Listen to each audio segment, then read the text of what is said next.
Mr. Puneet Chhatwal, Managing Director and Chief Executive Officer of the Indian Hotels Company Limited. Indian Hotels Company Limited or Taj?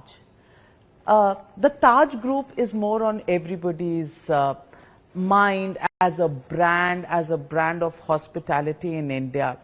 What do you think about the embodiment of the Tajness in the Taj brand? Firstly, thank you for having me. Second, Taj is a brand name. That's why it's better known. The company's name has always been Indian Hotels Company because the founder of the Tata Group, Jamshedji Tata, he formed this company way back, at the end of the 19th century. And it's always been listed as Indian Hotels Company because it was meant to be a company which created a hotel for the Indians. So I think that's where the company name comes from. Taj and Tajness are twins. You cannot separate them. Tajness is the DNA of being Taj, and that is what is exuded by all the stakeholders who work with the Taj. And because it's such an important part of our culture, that we made core values of the Taj, and we said the T of the Taj stands for trust of all stakeholders, A for the awareness of the communities we live in, work in and act in, and J for the joy in doing whatever we do, including, frankly speaking, with you. Well, that's very well said. But for you, Mr. Puneet Chhatwal, you joined the group in 2017, and since then, you've tried to bring in a whole new thought process to the entire business of hospitality. The different kinds of new introductions in terms of the classes and classification of the hotel business, looking at the various needs in the sector. How do you really define the journey thus far, and what was the thought process behind it? Well, firstly, you answered the question in a part yourself. It's very rare that somebody's been asked the question that you defined the business of hospitality. Hospitality has always been something that you're a host. You know how to, serve the best of the food, create the best of the rooms. It is still that. That has not changed. But the whole focus on the business part, that you have to also act in the interest of shareholders, you have to create value. That is something which is, I would say, has come off late in a very strong way for the hospitality sector in general in India. And I think it would be fair to say that we are one of the very few companies that are at the forefront who started this journey. And I think now everybody is talking about the business of hospitality. So that's one. Second is in terms of bringing change. We all know that famous saying, change is the only constant in our lives. I actually extended it and said, nothing changes if nothing changes. So I think we are coming from an era that hotels were built and created for special occasions. Let's look at India itself. I started my career at the Ashok Hotel, which was done for a big event in the 50s. Then a lot of hotels got built for the Asian Games. Then a lot of hotels got built for the Commonwealth Games. And most of that kind of supply that came into the market was serving the needs of either an event or the inbound luxury traveler, or hotels were meant for luxury. Today, more than 90% of the hotel supply in India is non-luxury, because staying in a hotel is not just luxury, it's a need.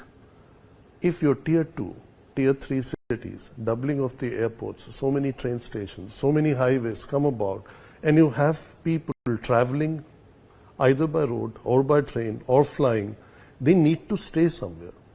And with the connectivity still very limited, You can go to a destination in a day, but you may not be able to come back. You need to stay. There is a difference in a need and servicing that need versus in just dispensing your extraordinary income or indulgence in luxury. So I think that is how the sector evolved. When the sector evolves, the companies need to evolve with the sector too. The country evolved. From not being in the top 20 nations in the world, today India is number 4th. Maybe number 3 in 3 or 4 years from now, as per all the gurus. So if that happens, a lot of other change in a lot of other sectors will also come. And the last and very important factor, that the consumers' needs and wants keep changing. You can't say that as a customer, including ourselves, our needs and wants 8, 10 years ago were the same as they are today. So as we evolve, our awareness evolves, our knowledge evolves, we also want to experience different kinds of products. And that's how we try to address that need, by addressing our brandscape, by addressing our business model, and trying to do things differently without losing the sense of hospitality as well as the business of hospitality. I want to ask you this question because in COVID times, everything came to a standstill. I think most hotels had turned into virtually hospitals where people were put up on several occasions. These were, just waiting to be used just to save lives, so to speak. Business was at a standstill, and it's not just hospitality or travel, lockdown and the post-COVID second wave, third wave. We saw literally hospitality as industry going completely down. From there to now, when you're talking about doubling the number of hotels that the Taj Group has, what's changed? What's been the catalyst? What's made your group so very gung-ho about this sector? Well, firstly, let's go back to the COVID times. I think one thing that COVID demonstrated was the versatility of hospitality business. This business took charge, supplied meals to hospitals, hosted the frontline workers at their cost. So I think one credit which is due to the sector is that when their revenues were zero, when the hotels were put into lockdown, and even when you said the second wave, third wave, the partial openings happened with all the restrictions of the hours of opening, number of people, etc. The sector did not deter in its service of whether it was people needing accommodation for quarantine, or frontline workers, or just a mandate which was not officially served but assumed, and the sector delivered as a response to such a pandemic. Second is the big contrast a year and a half ago, when for the full year India had the G20 presidency. The best of the global hospitality was showcased again by this sector within such a short period of time. So the sector rose to the occasion, like it has done consistently for any national event, as I said, Commonwealth Games, Asian Games, etc., UNESCO meet, NAM, CHOGM, you name it, and it's always stood up and delivered on its promise. So having said that, I think what was not so different for us during COVID was we as a group never stopped our growth. We kept growing, we kept increasing the number of hotels we had in the pipeline, and we kept working on our brandscape. Actually, 2 of our brands were done during the time of COVID. One being our homestay business, that's the Ama Hotel. And second was Cumin, how to bring the food cooked in our hotels to people's home when there was a lockdown. So that was how Cumin was born a little over 3 years ago. It started operation on 25th of June 2020, actually 5 years ago. I'm sorry, it's not 3, it's 5. And today it's become a very good QSR business. So I think a lot of these opportunities, as the saying goes, every crisis is an opportunity, came our way. We took charge, and whatever was doable, we did. And since then, every month we kept opening hotels. Last year, every month we kept opening 2 hotels. This year it will be 3+. I don't know where it will end, whether at 3 And over the next or 5 years 3.5. Yes, for sure. From 350 to 700. Because our brandscape from just Taj and a few other brands has also gone to almost 10 brands. So today, as a responsible, oldest hospitality ecosystem of India, we address the needs and wants of all consumers at all price points, and not just either at the top or at the bottom or in the middle. So let me ask you, there was a time when tourism meant counting how many foreigners were coming into India. Has that landscape changed? Are Indians in their habits changing? Are they vacationing more within India?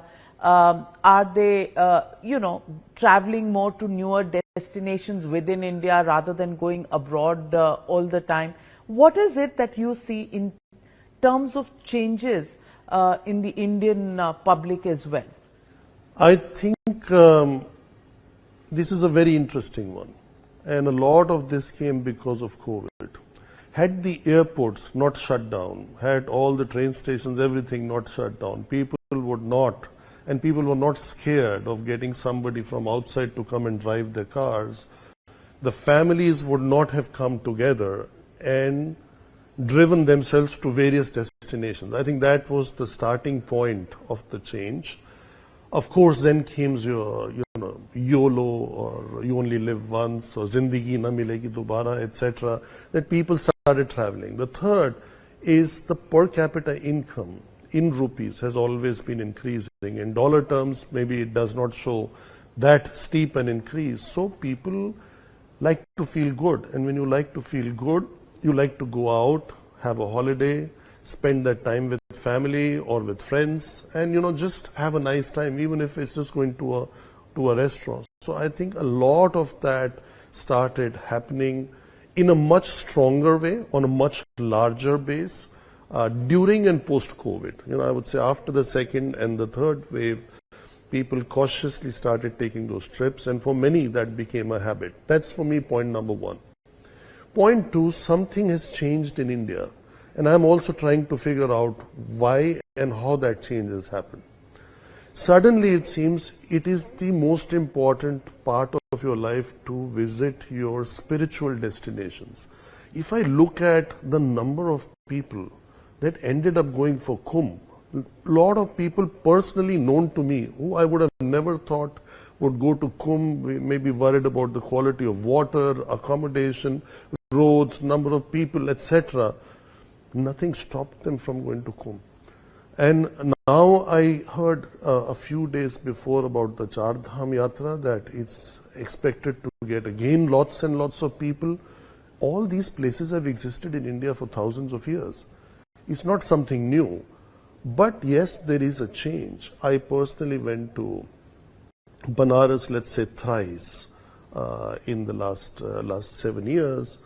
But the last time and the last to last time I was there, the ghats look very different than they looked 7 or 8 years ago. The whole Kashi Vishwanath temple and the area around it is so different that maybe it has become also an attraction to go there. So that's the second part. Third is obviously the government's focus, where I think people wake up to reality. Instead of saying heal in India, wed in India, that people come from outside, the people internally also get the message. So I think instead of going out to different destinations, why not heal in India? Destination weddings in India itself. Is that a big business, a big part of your business? It's a huge business. We in the hospitality sector in India is blessed to have these large, I would call social events. I think wedding in India is a social event. And it's a very show-off event, luxury event. Yeah, if you have money, I think it's fine, but it also demonstrates how many people you know, how aspirational you can be, how you celebrate an occasion in the family. You're not going and showing off to people not known to you somewhere for something else. At the end of the day, it's a family event. So I think we are very blessed to have this. And 20%. Is it a pan-India phenomenon, this destination weddings? Absolutely. Locations across India get chosen.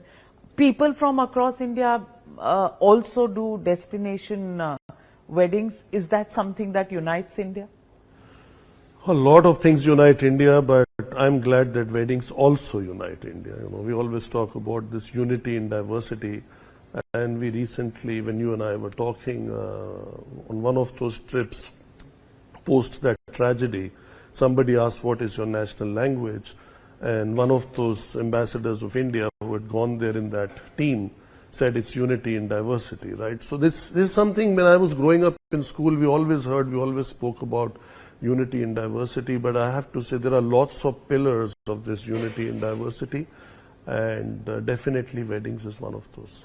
So let me ask you, you've started your career in India, then you worked abroad, and then you're back at the helm of affairs at Indian Hotel Company Limited. What are the differences that you have noticed in terms of how hospitality works in, let's say, Europe or the US? How does it work in India? It's a totally different world and totally different approach to hospitality. Especially post-COVID, you know, the sector lost a lot of talent. It migrated to other sectors. Unlike our company, many of the companies globally let go of people because hotels were shut. So I think the levels of service and the quality of service was never so high in the Western Hemisphere as it has always been from Middle East to the rest of Asia. But that went down further, and today when the rates have gone up so much, it also, you know, you tend to see it more and feel more. However, having said that, I think from my point of view, having worked for an American organization, for a European organization, and for Indian organization, the cocktail I find that works the best, at least for me, is the American marketing, because they're very good in marketing their goods, their services. The European management, those small countries, no matter what they do, how they fight, it works very well in terms of how things are managed in Europe with all the diversity that is out there, and Asian emotional intelligence. So if you marry these three, you get the right mix for doing any business. When you put that into practice, into hospitality, and our whole concept of guest is God gets Atithi Devo Bhavo, and then that brings out a warmth in service that is very, very special in a few countries in Asia, and within that I would say the largest one which is able to exude it is India. So is it the cultural manner in which we treat, a guest is a god, and you must worship the god who comes to your home. Is it that emotional quotient? You go to Europe, there will be no services available. You check in, you take your own bag up to your room, and some of those old heritage hotels do not have lifts. Carry your bags and go up. India, the approach is totally different. Is that because we have cheaper labor, or is it just the way we are, the Indianness of hospitality? Yeah, you can call it the Indianness, and we like to call this as one small part of Tajness. That definitely is there, but it's also the product. I think the product that we are able to offer in India, let's look at some of the living legacies of Taj, the Rambagh, the Lake Palace, the Falaknuma. This is very special. It does not exist elsewhere in the world. Number two is, the precision as India has grown from a poor country to an aspirational country, the knowledge of products, the knowledge of service got added to the product as well as that warmth. So that has also helped us. I'm not surprised that for almost 4 years out of the last 5 years, I don't know if you're aware, Brand Finance has rated Taj as the world's strongest hotel brand. Now, how can you become world's strongest hotel brand with hospitality coming from India, which in its modern form we have actually learned from the West? So I think in many, many ways today Indian brands are ahead of the game, and obviously Taj is at the forefront of it, but there are others also which are very, very good. And I see this as a big game changer. This warmth of service, this quality of service, this ability to host as a game changer which will become the soft power of India going forward. And definitely Indian hospitality will be second to none. How do you look at India as a country, considering you spent time abroad as well? We are a noisy democracy, goes without saying, but domestically, we hear only criticism that nothing's going right. Globally, we get a lot of kudos for being the number 4 economy. What is it about India and how do you rate it? Are we really doing well?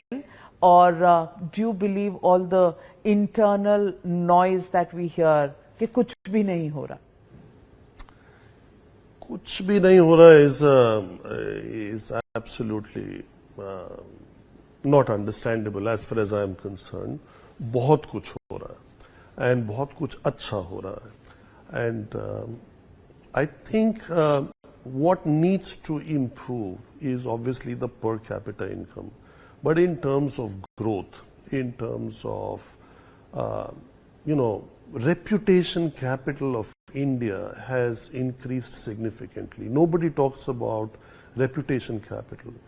We keep talking about GDP growth, fastest growing, total GDP versus, which country we have taken over.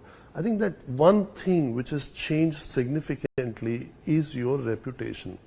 And people complaining, that is a part of the cultural fabric. If you are emotional, if you think guest is God, with the same emotion, you also tend to complain. So I think we have to ignore the noise and just keep moving forward. And I personally see India in a very good space, and the reputation capital is only going to increase. India's prosperity is only going to increase, and that credit goes to not only the people who are making it work in terms of policy making, but it goes to the people itself. Our people are very driven. I was very driven. 30 years, or no, I left India in 89 and I came back in 17 after spending 28 years. I was driven. I wanted to do something. I wanted to get the education. I wanted to get the experience. And there are so many of people of Indian origin. If you look at especially the US, Australia, UK, the people of Indian origin are running some of the largest organizations in the world. So something they must be bringing in their DNA too. And even that is helping the reputation capital of India. So I think this is a very, very important step in the right direction. As responsible citizens, I could only urge people, stop complaining, start finding solutions. And every strength is a weakness. Remember that. If your number of strengths is increasing, then the number of weaknesses is increasing. If I say, in frankly speaking, Navika is very detailed, then the interview cannot go fast. You are detailed and thorough. If I'm very fast, then I cannot have attention to detail. So there is a contradiction. When you bring a strength to a table, it automatically brings a weakness with it too. So let me ask you, tell me 3 things that are really working for India at the moment and 3 things that we really need to work upon. So what is working is the GDP growth is very strong. Political stability is very strong. So there is a continuity in policy making, etc. And number 3 is obviously our young population, and we have still not reached the sweet spot. We'll reach that sweet spot in 5 years from now, when we would have reached really the prime of the demographic dividend that we have. The three things, I would not say that are not working or could work better, is our tourism sector could do better. It's a fascinating country. We could do more to attract foreign tourists. We are at 10 million or so. Paris as a city is at 25. So just one city. I think we could do much more, because that will further help in creating a lot of jobs, both direct, indirect, both in organized and unorganized sector. The other two things is, if there was, the second I would say, if there was a way to further expedite the exponential positive growth of infrastructure, to give it further push, that would make industries and all sectors boom even more. And finally, we need to take care a bit more of the environment. We have put all those standards in place, but these are mostly for listed companies, and I think we need to do a bit more on education of taking care of the planet we live in. And that is why you believe in the sustainability drive that you do within your hotels. But let me ask you, Puneet Chhatwal, Taj is a Tata Group company. What does that embody in terms of the principles that you stand on, the value system that you stand on, and Ratan Tata, longest serving probably in recent memory, that people have seen. Kindness is something that, goes with everything that he's done in terms of the business. How do you look at these value systems? Do they actually have a role to play in the day-to-day business, number one? And number two, your interactions with the legend, Mr. Ratan Tata. Very interesting. Having worked across the globe, as I just now mentioned, and seen a lot of leaders, I have to say that something which was very striking when I came back was, first we go to the founder, Jamshedji Tata. He created something which is on every company's office, and that is one of the guiding principles. That community is not just another stakeholder, rather the purpose of the existence of any business. So that already becomes a statement which he created more than 155 years ago, when people had not understood what it means to have purpose in life. He had created that this is what is the purpose. Second, generation after generation, following his leadership, and most recently, as you said, with Mr. Tata, and kindness. Kindness for, as our group chairman mentioned in his speech very recently, when we had a celebration of Mr. Tata's life, was when they were renovating the Bombay house. His question was, where will the dogs go? So they built a kennel out there. But I also would like to mention our current leadership of the group chairman. He said something to me which has stayed with me very strongly. You're talking about Mr. Chandra. He says, Puneet, remember one thing. You can change your strategies, you can change your plans, but you can't change every few years your core values.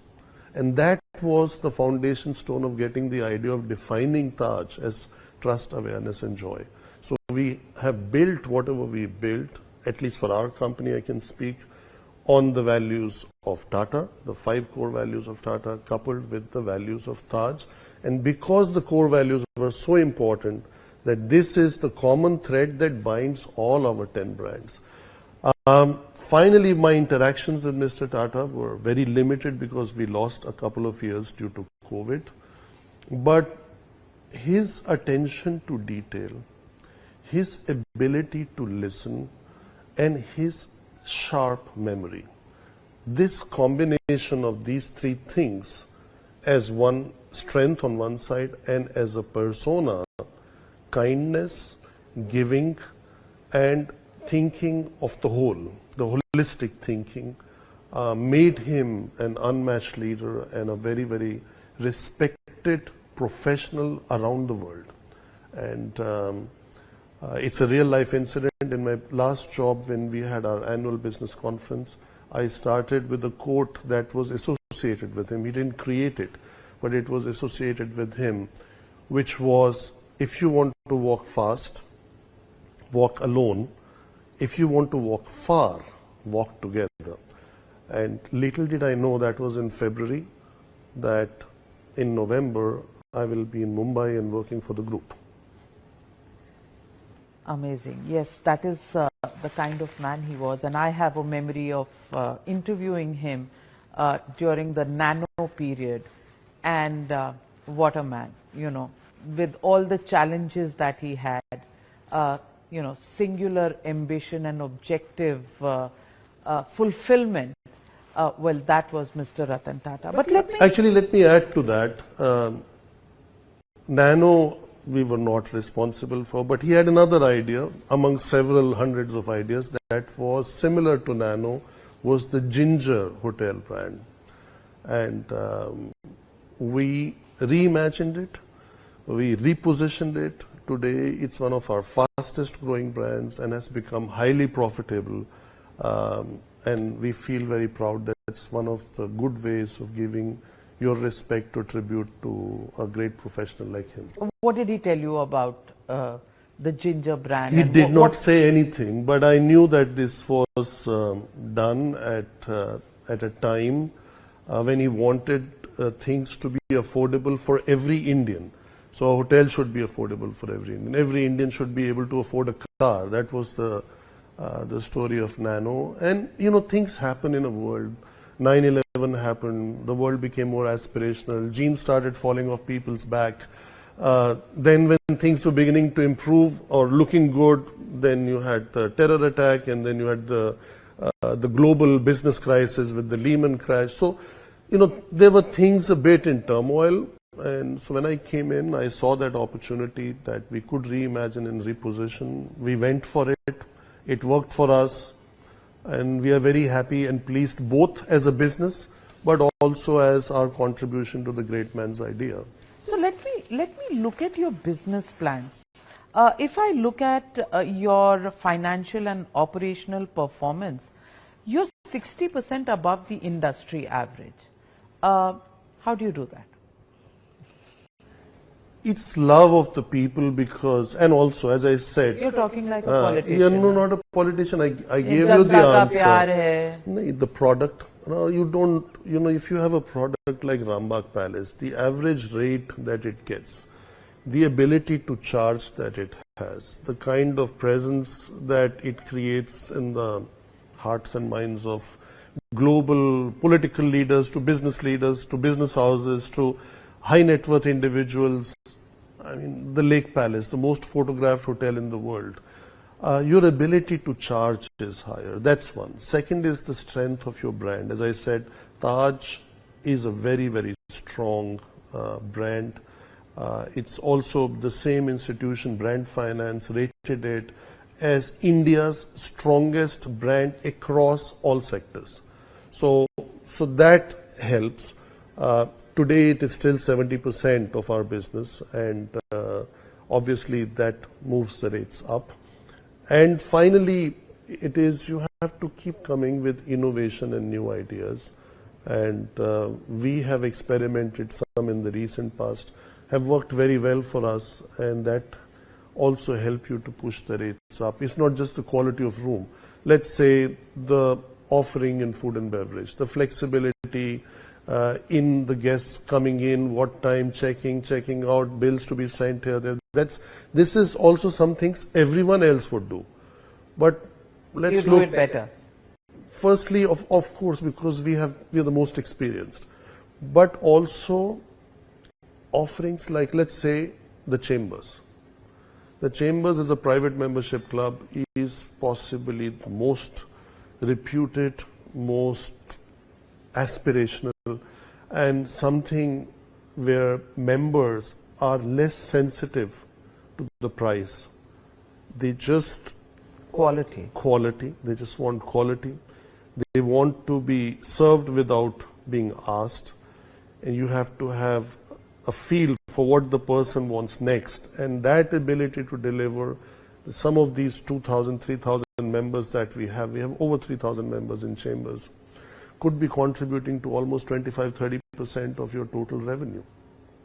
Whether they do it themselves or their companies are doing it or their network is doing so.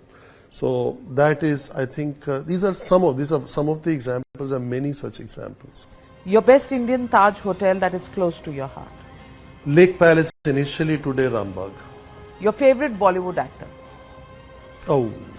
Across the world, which is the political leader that you look up to? If I answer this question honestly, then you will say, are you saying this because you're in India? Then that is I'll say something regardless of what you say. You'll say so.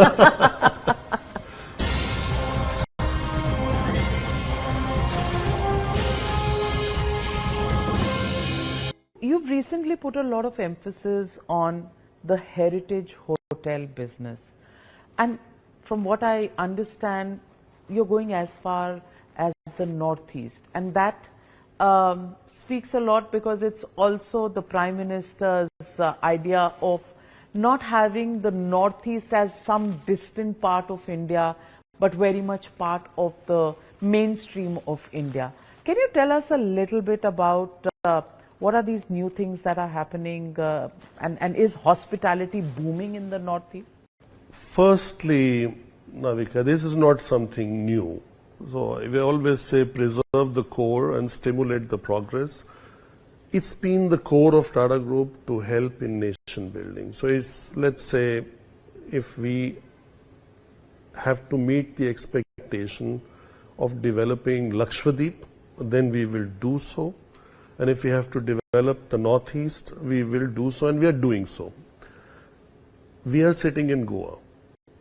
Yes. The first good hotel in Goa came back way back in 1974, I think, because last year we celebrated 50 plus years of Fort Aguada.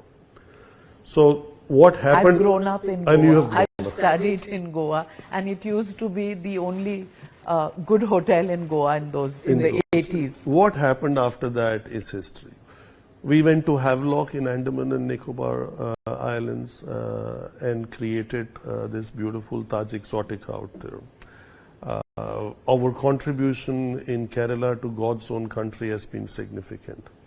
So ultimately all these things make business sense, but it's not easy destinations to work with. However, somehow I feel we are blessed, we get good partners. So in the comment that you made, the Northeast is not at the end. So the last point on the Northeast is Arunachal Pradesh, and within Arunachal, one of the places is Tawang. We have a Vivanta hotel in Tawang now. And we have 3 in Sikkim, in Gangtok. And we have done a lot. We've opened in Shillong. We were the first nice hotel to open in Guwahati. We are extending that and making it a Taj. It opened as a Vivanta. So our commitment in the short term is to do 25 hotels, and we are already at 20 open or under development. I think very soon, and I think within this financial year, we would be able to say we have done 25. We are in end discussions where the Tata Electronics factory is coming in Jagi Road in Assam. On the other side of that location to build a gateway hotel there. So there is a lot happening, and I think it takes 2 to tango. We also have a very good cooperation with the local governments and officials in moving fast. And that is working well for us in the Northeast. A palace hotel as well somewhere? Yes. So the first palace hotel of Northeast will be in Agartala, the Pushpa Banta Palace. That is signed and sealed. That's included in the 20. So and I think when would that be operational? It should be operational in 2 years because palaces have to be restored very carefully. And then we are adding some new block to it also. So that will be very nice. We'll be doing a hotel in Kaziranga. Very much synonymous with what we have done in Corbett or what we have done in Ranthambore or what we have done in the safaris in Madhya Pradesh, Pench and Panna and Kanha, etc. So I think all that is coming, and it's not that it is booming. This is always like what came first. Did first the boom came and then the hotels came, or the hotels created the demand for people to come and have that experience? So it's a very beautiful part of India, and it deserves a bit more attention and a bit more capital. So let me also ask you, does the Taj Group actually, you said nation building, but is it making business sense, the expansion? Are you gung-ho about the sector? Because you said one of the things that can work faster in India is the tourism sector. You're talking about doubling the number of hotels, so obviously the sector's booming. So, you know, the two responses don't really match. So can you tell me what am I missing here? They do, yes. What you're missing is that you're referring to how good we are in doubling and how the numbers are working. And I am coming from the position of how good we can be. So it's that journey of, you know, going higher and higher and higher. Dil mange more. Dil mange more, and there is a possibility of much, much, much more. And I know that cannot happen overnight. It's a journey of the next 10, 15, 20 years, but a lot can happen in the next 5, 7 years and will happen. And when it comes to profitability, you know, our numbers speak for themselves. That's why I say that we should not just keep hawa mein baat karne ka zarurat nahi hai. The facts and figures are that we have had 13 consecutive quarters of profitable growth, and each quarter has been a record in itself. So recently, few days ago, we announced Q1 results. So 3 years in a row, the Q1 has been the best ever quarter. So, and that journey... Holiday season as well. But the season came every year. This is not the first time it came. So that's something is changing, and the people who recognize the change in time. Youngsters are spending more money, and obviously you're enjoying that, I guess. No, I think everybody is enjoying. We pay a lot of, create a lot of revenue for the states and for the center, and a lot of employment and a lot of tax-paying people who come into the system. And I don't feel shy in talking about it. I've always said it, you know, some of these things are not only part of infrastructure development, they are also great sources of employment, direct, indirect, as I said earlier, organized or unorganized sector, shikara wala or rickshaw wala in Banaras, or you know, somebody who puts your rafting boats together, etc. And then if everybody is doing well, there is no harm you also do well, right? Absolutely. Do well, pay taxes, and the center would love you. But let me move on to a very interesting segment on Frankly Speaking. It's called the Rapid Fire segment. I'm going to ask Up till you. now it was not interesting. It was very interesting. But in this one, direct questions and short and fast answers. Your favorite holiday destination across the world? South of France. Your best Indian Taj hotel that is close to your heart? Lake Palace initially, today Rambagh. What legacy do you hope to leave, and how would you like to be remembered? Ability to have made difference in lives of people I work with, work for, and left sustainable value from which everyone can benefit. A country you would want to live in, spend your time even after you're through with your working years? Germany. In summers, India in winters. Your favorite Bollywood actor? Oh, very difficult. It comes in phases. So, right now, I just now said it actually today. It's emerged off late. I was so impressed by the acting. I would say there are two. One is Anupam Kher, in the versatility that he has shown over decades as a 27-year-old. His movie Saransh, acted as a father, and I saw this. Ranveer the Great. I have contributed in that movie in one way or the other, not by acting, but in helping him, so I have to see it. I could not because we had our board meetings. This Vicky Kaushal in Sam Bahadur, Manik Shah, unbelievable. Okay. What's your favorite kind of food? All foods, but I would say Indian, Chinese, Japanese, and Italian. ये क्या बात हुई? So I can give you the order. One. Obviously, it has to be Indian. Why? Are you under pressure to say that? No, I've grown up with that. So what? In Indian what? You can't change yourself completely. First 25 years was India. So it was all, it was that chanas and rajmas and rogan josh and all that stuff that we ate, and paneer pasandas and whatever else you may call it. They may have got more fancy names now in those dishes, but this is what we grew up with. So how can you forget what you have grown up with? None. Over the years, you start having very nice Italian food. You start having wonderful Japanese, especially at the Taj in Mumbai. The wasabi is something very special. So, I think. and as a hotelier, I cannot be fixated to one cuisine. I'm sorry. I forgot I was talking to a hotelier, and he's going to give me the entire array of mouth-watering options. Because you're a prospective, you and your team are a prospective customer of ours in all restaurants. Don't want to confine to only one. Okay, one. I get the sales pitch is always on. Always on. Okay, so one of your favorite memories from your childhood. Favorite memories from my childhood. Oh my goodness, that's a very long time ago. Childhood would mean like going back 50 years. That's a very difficult one. Yes, one, I was playing cricket.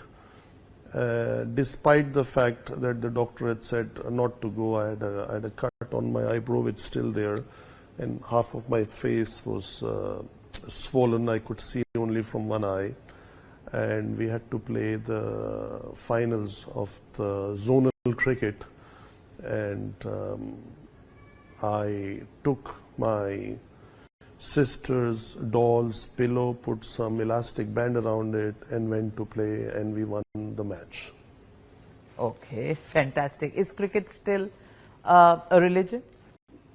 It used to be. It was a very important part of us growing up at that point of time, and I was blessed to have played a lot of cricket in my younger years, but now it's more like out of fun. Because also I lived so long outside of India that there was a cut-off period also with cricket. In the end, I want to ask you, across the world, which is the political leader that you look up to? If I answer this question honestly, then you will say, are you saying this because you're in India? Then that is a I'll change. say something regardless of what you say. You'll say so. Well, it's... I think in the current scenario, Mr. Narendra Modi is possibly the most stable and most forward-looking political leader. And in the world? In the world. As far as I am concerned. There was a time when in the 80s, I would have thought it is Nelson Mandela. Towards the end of 80s, when German reunification was happening, I thought it was Helmut Kohl, the Chancellor of reunification, together with Mitterrand in France, was very, very inspirational. Then at a certain phase, for some time, Gerhard Schroeder and Tony Blair, and these people came. They were very inspirational for me. But I would say that of late, this is what I would call, with one very simple thing which he has achieved. Many things people talk about, economic indicators, this, that. But what I like the most, and I've lived abroad, that's why I can relate to it, he's taught everybody this jadoo ki jappi.